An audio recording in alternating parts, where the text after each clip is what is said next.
Bueno, la idea de esta última clase del núcleo sangre es repasar algunos de los conceptos fundamentales que estuvimos viendo, pero más que nada elegimos el tema trastornos hemorrágicos y trombóticos para que se entienda la importancia de entender la fisiología normal y cómo cuando esta fisiología normal se ve alterada por un proceso patológico, conlleva un proceso de enfermedad.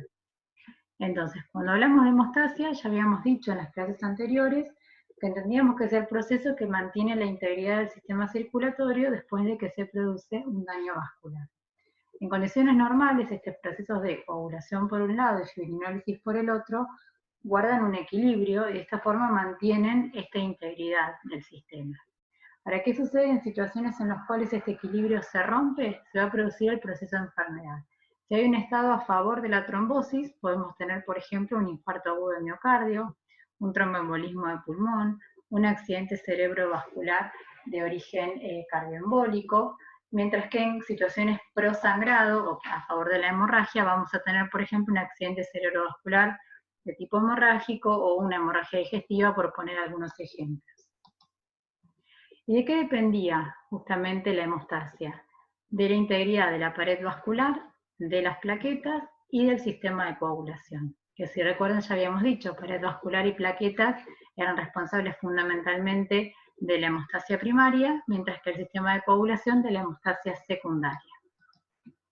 ¿Y qué es una hemorragia? La hemorragia en definitiva es el signo de la extravasación de la sangre producido por una rotura vascular. Y esa sangre puede salir al exterior en caso de una hemorragia externa o quedar contenida en un tejido y en ese caso hablamos de una hemorragia interna. Según la característica de la lesión en las hemorragias internas vamos a hablar de petequias, de púrpura, de equimosis o de hematoma. ¿Y qué es una petequia? Es la extravasación de sangre producida por la lesión de vasos pequeños, es decir, de capilares. Por lo tanto, la lesión va a ser de pequeño tamaño, de no más de 2 milímetros, de aspecto puntiforme o en cabeza de alfiler. Mientras que lesiones algo mayores se dan en caso de púrpuras, donde las lesiones son de unos más de 3 milímetros. En el caso de equimosis, se producen contusiones sin afectación de la integridad de la piel y son lesiones de más de 1 centímetro. Mientras que en los hematomas la lesión va a ser de alrededor de más de 5 milímetros, pero en este caso se asocia a la consecuencia de un golpe. Ahora, ¿qué sucede cuando la sangre queda contenida en un tejido? Según la cavidad hablamos de hemotórax, cuando la sangre es contenida en el tórax. En el caso del sangrado en una articulación hablamos de hemartrosis, en la cavidad peritoneal de un hemoperitoneo, en el caso del pericardio de un hemopericardio. Y así en las diferentes cavidades. Y esto no es un dato menor, ya que el tipo de sangrado nos orienta sobre el tipo de trastorno subyacente que podemos tener. Por ejemplo, las petequias se asocian más con lesiones de la pared vascular o plaquetas, mientras que las lesiones de mayor tamaño nos hablan que puede haber un problema en el sistema de coagulación. Por lo tanto, ya a partir del aspecto del tipo de lesión podemos orientarnos sobre la etiología del sangrado. Entonces, como les decía, la equimosis no hay necesidad de un golpe para que se produzca, mientras que en el hematoma son ocasionados por un golpe y por lo tanto se asocian también con dolor. Entonces, este sería el ejemplo de una púrpura, como dijimos, diámetro más de 3 milímetros, las petequias, por haciendo los pequeños vasos, menos de 2 milímetros, en este caso extravasación de los eritrocitos con la formación de una equimosis. Acá tenemos un hematoma con una gran colección de sangre, que si estuviera comprometida la articulación de la rodilla hablamos de una hemartrosis, una hemorragia externa porque hay salida de la sangre hacia el exterior. Y para repasar brevemente el metabolismo de la hemoglobina, para que vean la importancia de entender cómo es metabolizada la hemoglobina, ¿por qué? Porque nos va a orientar sobre el tiempo de evolución de mi lesión, y no solo nos permite interpretar el tiempo de evolución, sino que también puede tener importancia desde el punto de vista médico-legal. Entonces, en las hemorragias, ¿qué es lo que sucede con los eritrocitos que se destruyen? Van a ser fagocitados por los macrófagos, e inicialmente lo que va a aparecer es una lesión de aspecto rojizo por el traspaso de los glóbulos rojos hacia el tejido celular subcutáneo.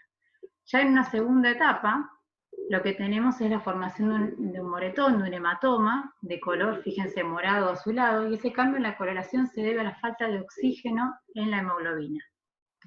En la tercera etapa, a partir ya del séptimo día, lo que vamos a tener es la conversión de esa hemoglobina en bilirrubina, y eso le va a dar este aspecto verde característico. Y en la fase final, lo que vamos a tener es una lesión de aspecto amarillento y eso se produce por la transformación de la hemoglobina en hemosiderina de color castaño dorado. O sea que esta gama cromática de las lesiones por extravasación de los glóbulos rojos en el tejido celular subcutáneo nos va a permitir establecer en qué periodo evolutivo estamos y a su vez el tiempo de evolución. Ahora, desde el punto de vista clínico, entonces podemos definir que las hemorragias pueden ser externas. Lógicamente una hemorragia externa va a ser visible porque se ve la salida de la sangre, pero también puede haber hemorragias internas que según la cuantía pueden pasar silentes. Y también es importante establecer la velocidad con la que se presenta el sangrado, la cantidad de sangre que estoy perdiendo y el sitio de sangrado. Entonces, ¿esto por qué es importante? La importancia clínica radica en que dependiendo de la cantidad y la velocidad de la sangre, el paciente va a estar clínicamente compensado o descompensado. En una pérdida aguda de una gran cantidad de sangre, el paciente puede presentar un shock hipovolémico, mientras que en una lesión muy pequeña, pero una estructura cerrada como es el cráneo, el paciente puede presentar una complicación mortal por aumento de la presión intracraneana y una herniación cerebral. Mientras que en otros cuadros más crónicos, como puede ser una hemorragia digestiva, el paciente va a tener una pérdida continua de sangre hacia el exterior y eso va a conllevar que a largo plazo el paciente vaya perdiendo hierro, mientras que si el sangrado fuera interno, el hierro podría ser utilizado para la nueva síntesis de la hemoglobina. Entonces, ya repasando un poquito lo que habíamos visto en anemias, cuando la anemia se producía como consecuencia de un sangrado, es decir, de una hemorragia, habíamos dicho que las anemias eran de tipo regenerativas o periféricas. ¿Y qué significaba esto? Que cuando había una anemia, el principal estímulo para que se produzca la eritropoyesis, ¿cuál era? Era la hipoxia tisular, por lo tanto, si disminuye la cantidad de glóbulos rojos en sangre, el paciente va a presentar hipoxia tisular, eso me va a estimular al riñón para la síntesis de eritropoyetina, que actuando sobre la médula ósea me favorece la eritropoyesis. Y uno de los precursores inmaduros del glóbulo rojo es el reticulocito, por eso aumenta la cantidad en sangre periférica. ¿Y por qué decíamos que no definíamos la anemia en base al hematocrito? Porque como dijimos, el hematocrito es la proporción de la columna de sangre que está ocupada por glóbulos rojos. En un sangrado voy a perder tanto plasma como glóbulos rojos. Por eso, en una primera instancia, ese hematocrito puede no verse alterado a pesar de haber perdido masa roja circulante. De cualquier manera, en un hematocrito, habíamos visto más o menos estrecho, la correlación se mantenía. Pero para que se entienda el concepto de que la anemia la defino en base a la hemoglobina. Ahora, ¿qué sucede si ese sangrado se prolonga en el tiempo? Habíamos dicho que las anemias por sangrado eran anemias regenerativas. Pero si estoy continuamente perdiendo sangre, como puede producirse en pérdidas digestivas o en mujeres que todos los meses tienen sangrados menstruales muy abundantes, lo que voy a tener es pérdida, por ejemplo, de hierro. Y como saben, el hierro no se acumula en el organismo, es decir, no hay reservas de hierro, porque habíamos visto que el hierro tenía la capacidad de oxidorreducción y el hierro libre podía formar radicales libres, generando estrés y daño oxidativo. Por lo tanto, el hierro está estrictamente regulado, como vimos en la clase del metabolismo del hierro, fundamentalmente a nivel de la absorción. Como vimos, había hormonas encargadas de regular su absorción. Entonces, una anemia que se prolonga en el tiempo como consecuencia de una hemorragia puede transformarse en una anemia arregenerativa por déficit de hierro. Ahora, ¿cómo voy a evaluar clínicamente a una hemorragia? Entonces, la evaluación de las hemorragias requieren, por un lado, de una anamnesis muy cuidadosa, de una exploración física, por esto que mencionamos del tipo de lesión, ya nos puede empezar a orientar sobre la etiología de mi sangrado, y evaluación de laboratorio para confirmar mi sospecha diagnóstica, como vimos a través de la valoración de la vía extrínseca, la vía intrínseca y la hemostasia primaria por el tiempo de sangre.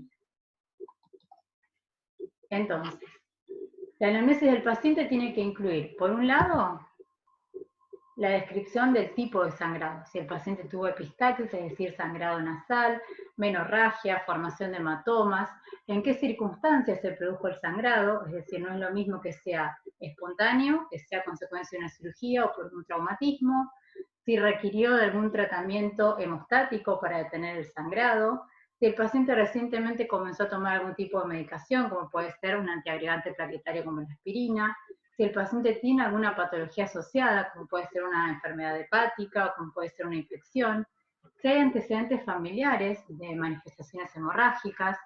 En lo que se refiere al examen físico, como dijimos, puede dar algunos datos que son claves sobre el origen del sangrado para distinguir entre una hemorragia por la lesión de pequeños vasos o por el sangrado que se puede producir en grandes vasos que normalmente producen hematomas, púrpuras, que se asocian más con alteraciones del sistema de la coagulación. O sea, en definitiva, el sangrado de pequeños vasos en piel, mucosas, tracto gastrointestinal, más frecuentemente se va a dar por trastornos de las plaquetas, es decir, por trombocitopenias, por una alteración cualitativa de la plaqueta o por alguna anomalía estructural en el vaso, que como vamos a ver puede ser la enfermedad de von Willebrand, mientras que en los órganos mayores, perdón, en los vasos mayores, en los órganos sólidos, en las articulaciones, generalmente se asocia más con el déficit de alguno de los factores de coagulación, como puede ser la hemofilia A o la hemofilia B. Entonces dijimos, pues vamos a evaluar, según mi sospecha diagnóstica, que el paciente presenta una hemartrosis, seguramente voy a sospechar que lo que tiene alterado es la vía de coagulación, y voy a evaluar la vía intrínseca, la vía extrínseca. Si sospecho que el paciente tiene una alteración de las plaquetas, lo que voy a pedir es un dosaje de plaquetas, o sea, un recuento de plaquetas, o evaluar la funcionalidad plaquetaria. Entonces, ¿cuáles son las causas de los trastornos hemorrágicos? De vuelta, lo que va a estar alterado son algunos de los tres pilares que definen la hemostasia normal. En este caso puede producirse por un aumento de la fragilidad vascular, por un déficit o una alteración de la función plaquetaria, o por alteración de los mecanismos de la coagulación. Entonces, ¿en qué situaciones va a haber aumento de la fragilidad vascular? Estos sangrados que se producen como consecuencia de la fragilidad, aumento de la fragilidad vascular, habitualmente se conocen como púrpuras no trombocitopénicas, o sea, no tienen que ver con las plaquetas, sino que es inherente a la pared del vaso. Y dentro de las causas más frecuentes tenemos, por ejemplo, la púrpura vascular, que es el sangrado que se produce por alteraciones estructurales que son intrínsecas del vaso, o bien por algún proceso inflamatorio, como es una vasculitis. Luego tenemos anomalías del tejido subcutáneo que ocurren en vasos de pacientes generalmente de edad avanzada, que es lo que se conoce como púrpura senil, y eso se produce justamente por alteración del colágeno. Cambios semejantes pueden producirse en pacientes con tratamiento crónico con corticoides, en los que hay rotura del colágeno, adelgazamiento del tejido celular subcutáneo, y eso da como consecuencia atrofia y mayor fragilidad vascular. O bien en casos de deficiencia, por ejemplo, de vitamina C, como es el escorbuto, que produce de manera característica sangrados en sacacortos o en saco bocado a nivel del folículo piloso, o bien por alguna anomalía congénita del colágeno, como es el síndrome de Ehlers-Danlos. Entonces, ¿qué es lo que tienen que saber de esto? Que frente a una alteración de la pared vascular, ya sea adquirida o congénita, puede haber riesgo de hemorragias. Y que estas hemorragias generalmente son pequeñas, se manifiestan como petequias, en su mayoría. Entonces pueden ser desencadenados o por una hipersensibilidad a un fármaco, por cuadros infecciosos, como por ejemplo por una meningococcemia, por la misma edad, por la púrpura, o por déficits nutricionales, como en el caso de un escorbuto. ¿Qué es lo que va a pasar con un paciente que tiene aumento de la fragilidad vascular? Tanto el recuento de las plaquetas, como el tiempo de sangría, las pruebas de coagulación, es decir, tiempo de protrombina, tiempo parcial de tromboplastina activado y tiempo de trombina, van a ser normales, porque la alteración es inherente a la pared vascular. En caso de una hemorragia por déficit o alteración de la función plaquetaria, vamos a tener, por disminución del recuento de plaquetas, hablamos de trombocitopenia, o por defectos de la función. Esta trombocitopenia puede ser o por una disminución en la producción, o bien por un aumento de la destrucción de las plaquetas, secuestro o hemodilución. Entonces, ¿en qué situaciones va a estar disminuida la producción de plaquetas? Como ya vimos en casos de déficit de vitamina B12 y ácido fólico, recuerden que lo que se produce es una alteración de las 3 líneas celulares, por lo tanto el paciente con deficiencia de vitamina B12 o ácido fólico, lo que tenía era una pancitopenia, lo que se producía era una asincronía entre la maduración del núcleo y el citoplasma. Y en otras circunstancias en las que puede verse alterada la trombopoiesis es cuando hay una enfermedad de la médula ósea, ya sea por una neoplasia, ya sea por alguna anomalía congénita, quimioterapia o radioterapia. o bien porque hay un aumento en la destrucción de estas plaquetas, que puede ser inducida por un mecanismo inmunitario o no inmunitario. Dentro de los mecanismos inmunitarios, por ejemplo, por una púrpura trombocitopénica idiopática, por un lupus, por una posttransfusión, en estos casos se produce una destrucción no inmune de las plaquetas, una destrucción mediada por anticuerpos de las plaquetas. En las cuadros de destrucción no inmunitaria tenemos, por ejemplo, la coagulación intravascular diseminada o el síndrome de HELLP, que habrán escuchado, es inducido en el embarazo, en el cual el paciente cursa con hipertensión, aumento de las enzimas hepáticas y trombocitopenia. Y como mencionamos en las clases anteriores, podría haber un defecto en la función de las plaquetas. Entonces el paciente tiene trombocitopenia cuando el recuento de plaquetas es menos de 150.000 por milímetro cúbico. En esos casos hablamos de trombocitopenia, y por lo tanto el paciente lo que va a tener es una alteración del tiempo de sangrado. En general, no se producen sangrados espontáneos con un recuento plaquetario mayor a 20.000, pero entre 20.000 y 50.000 plaquetas puede haber sangrados en caso de un traumatismo. Y por otro lado tenemos los defectos en la función de las plaquetas, que pueden ser adquiridas o congénitas. ¿Qué causa habíamos visto de una alteración en la función plaquetaria adquirida?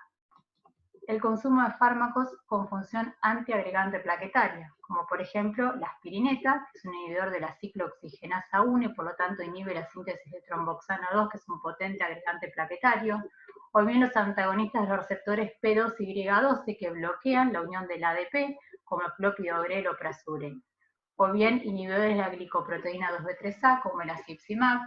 Todos estos lo que hacen es alterar la función de la plaqueta a través del uso de diversos fármacos, como vimos en la clase de hemostasia primaria. ¿Y cuáles son los defectos de la función plaquetaria congénitas? También los vimos en la clase anterior. Teníamos el déficit de la glicoproteína 1B o el déficit o alteración del complejo glicoproteína 2B3A. En el caso del síndrome Bernard-Solier, lo que tenemos es una disminución de la expresión de esta glicoproteína de membrana, que, si recuerdan, se une al factor de von Willebrand, formado para que las plaquetas se adhieran al colágeno. Mientras que en la trombastenia de Glanzmann lo que tenemos es un déficit de la glicoproteína 2B3A, que es el receptor del fibrinógeno para permitir de esta forma la agregación plaquetaria.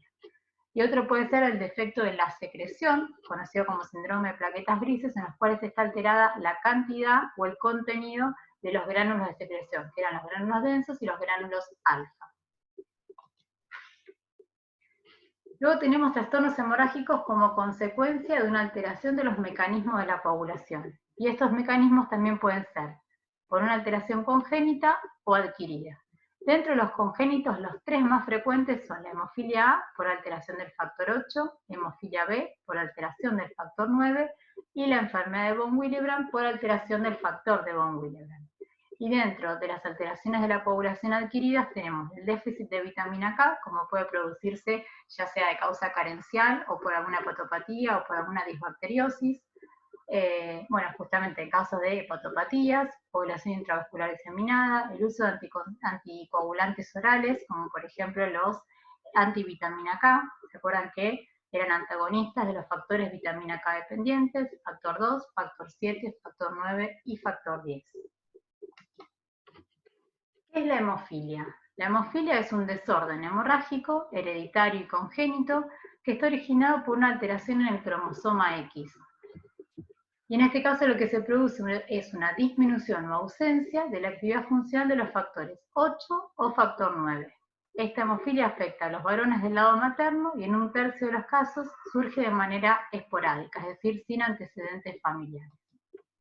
Esta hemofilia se define como hemofilia A cuando hay deficiencia del factor 8, representa el 85% de los casos de hemofilia, mientras que la hemofilia B se produce por deficiencia del factor 9, 15% restante. ¿Cómo se evalúa la severidad de la hemofilia? Según la deficiencia del factor. Una hemofilia va a ser leve cuando el nivel del factor de la coagulación está entre el 5 y el 40%. La hemofilia va a ser moderada cuando el nivel del factor de coagulación está entre el 1 y el 5%, y la hemofilia va a ser severa cuando el nivel del factor de coagulación es menos del 1%. En el caso de una hemofilia leve, El paciente sangra frente a solamente traumatismos severos o cirugías, las hemorragias son muy infrecuentes y es raro el compromiso articular. Mientras que en el otro extremo de la enfermedad tenemos las hemofilias severas, donde las hemorragias pueden ser espontáneas, los episodios de sangrado son muy frecuentes y es frecuente el compromiso poliarticular. ¿Qué es lo que va a presentar clínicamente el paciente con una hemofilia? En definitiva, hemorragias en distintas localizaciones del organismo, ya sea una hemartrosis, hematomas, epistaxis, gingivorragias, hematurias, hemorragias digestivas o hemorragias del sistema nervioso.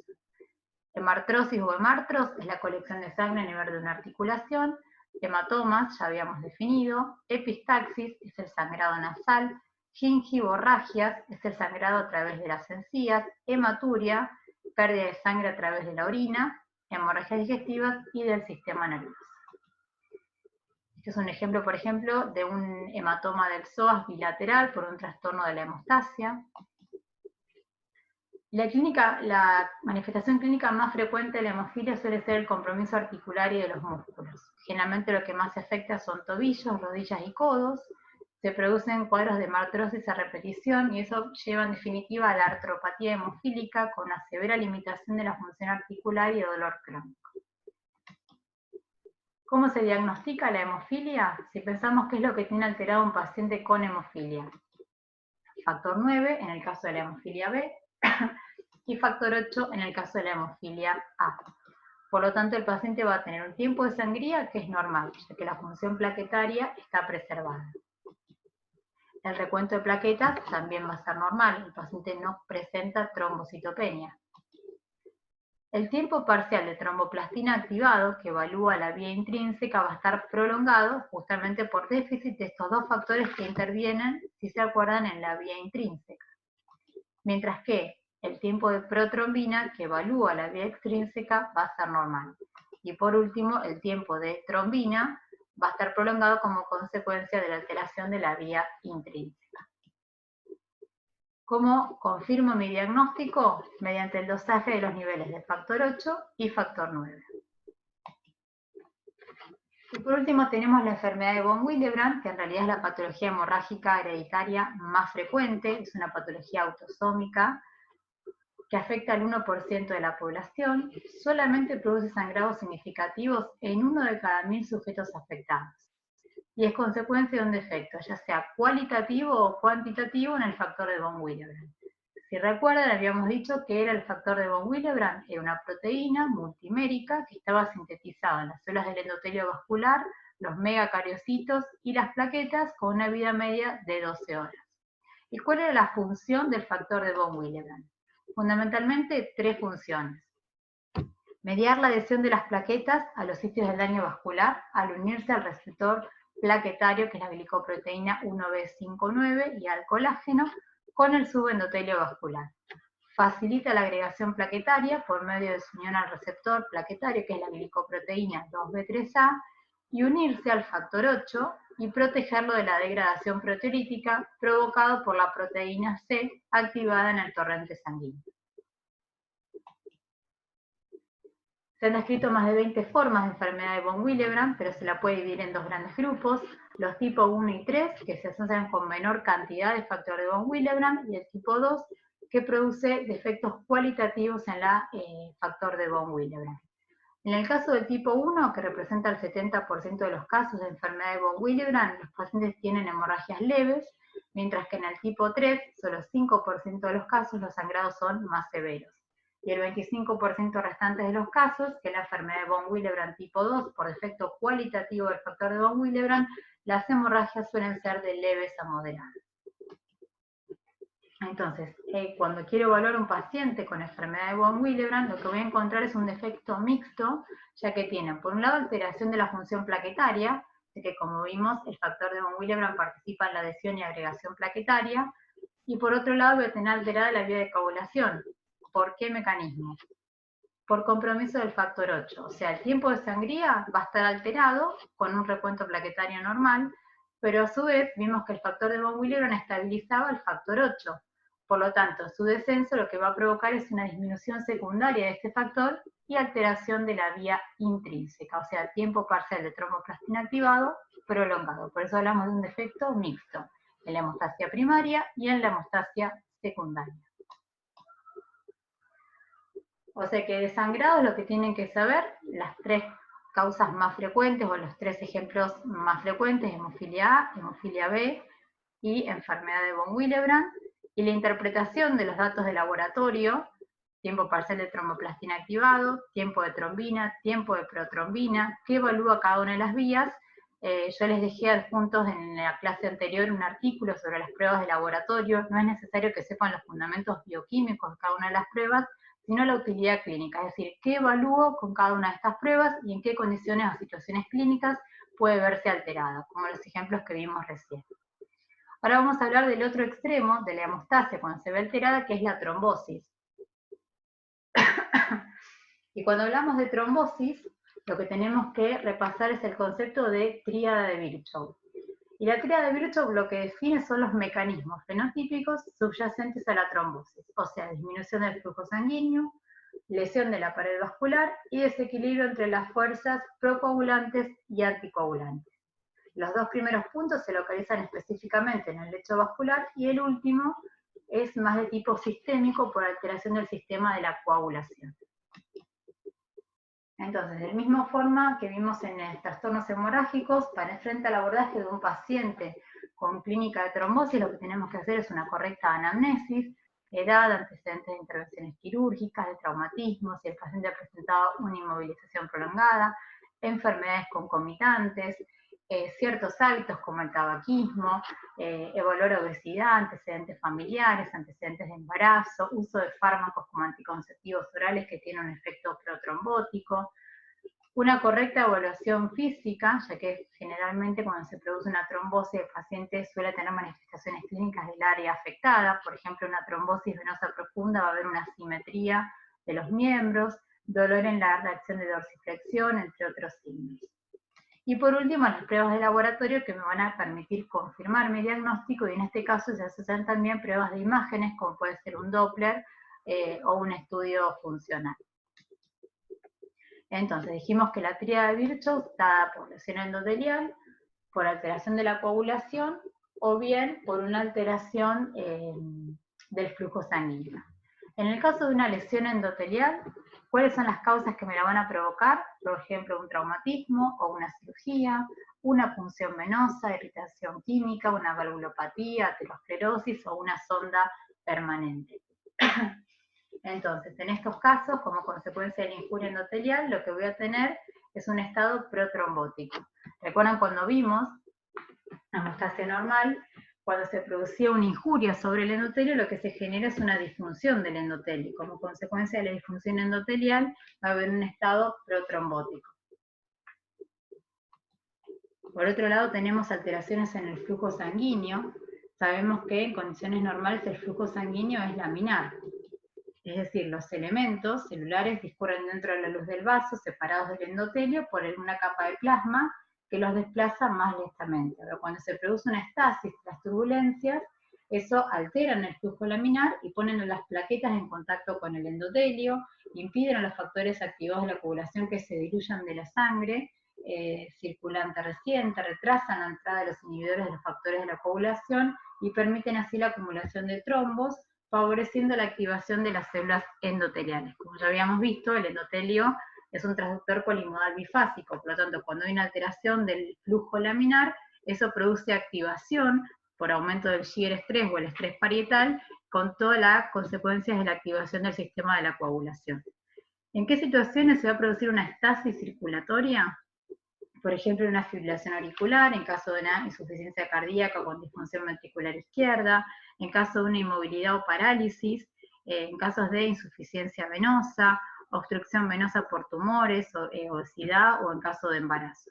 En estos casos, la estasis circulatoria lo que va a favorecer es la formación de trombos intravasculares.